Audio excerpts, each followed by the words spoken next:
मित्रांनो, जंगलात फिरत असताना मोर अनेकदा दिसतात. कधी शांतपणे उभे असलेले, कधी निवांत चालत असलेले. पण मोराचा पिसारा फुलवून केलेला सुंदर नृत्याविष्कार पाहायला मिळणं ही मात्र खरोखरच एक खास अनुभूती असते. मला कर्नाटकातील बंदीपूर टायगर रिझर्व तसेच मध्य प्रदेशातील कान्हा टायगर रिझर्व येथे मोराचा अप्रतिम नाच पाहण्याचा योग आला. त्यापैकी बंदीपूरमधील अनुभव आजही मनात ताजा आहे.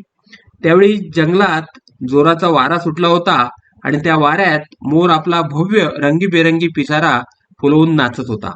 मात्र वाऱ्याच्या तीव्र झोतामुळं त्याचा पिसारा वारंवार दुमडला जात होता. कधी कधी पावसात कधी किंवा वारा जोराचा सुटला असेल तर आपल्या डोक्यावरील छत्री उलटी वळते व छत्री सावरताना आपली भलतीच धांदल उडते. तशीच काहीतरी त्याची धांदल उडत होती. पण त्या सगळ्या परिस्थितीत त्याने सादर केलेला नृत्याविष्कार इतका मोहक आणि देखणा होता की आमच्या डोळ्याचे अक्षरशः पारणे फिटले. शांत वातावरणात, दाट जंगलाच्या सानिध्यात आणि पक्ष्यांच्या मधुर आवाजात हा निसर्ग सोहळा अनुभवताना वेळ जणू थांबूनच गेल्यासारखी वाटत होती. सूर्यकिरणांमध्ये चमकणारा मोराचा पिसारा अक्षरशः एखाद्या इंद्रधनुष्याप्रमाणे भासत होता. कान्हा टायगर रिझर्व मध्ये सुद्धा असाच एक सुंदर अनुभव पाहायला मिळाला. मोर साधारणपणे लांडोरीला आकर्षित करण्यासाठी असा नाच करत असतो.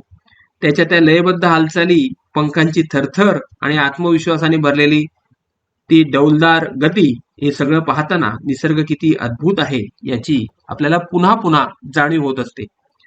जंगल सफारी म्हणजे केवळ वन्य प्राण्यांचे दर्शन नव्हे, तर निसर्गाच्या प्रत्येक रंगाशी, प्रत्येक आवाजाशी आणि प्रत्येक भावनेशी जोडला जाणारा हा अप्रतिम अनुभव असतो.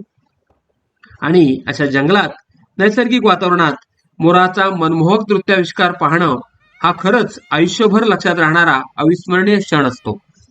त्यामुळे आपल्या या धकाधकीच्या जीवनात आपण सुद्धा बाहेर पडून असे जंगलाचे अनुभव घेतले पाहिजेत, ज्यायोगे आपलं जीवन हे समृद्ध बनत असतं. मित्रांनो, हा माझा छोटासा व्हिडिओ जर आपल्याला आवडला असेल तर लाईक करा, सबस्क्राईब करा आणि शेअर करा. आणि माझे निसर्गाचे व्हिडिओ तुम्हाला पाहायचे असतील तर माझ्या चॅनेलला नक्की व्हिजिट करा. थँक्यू.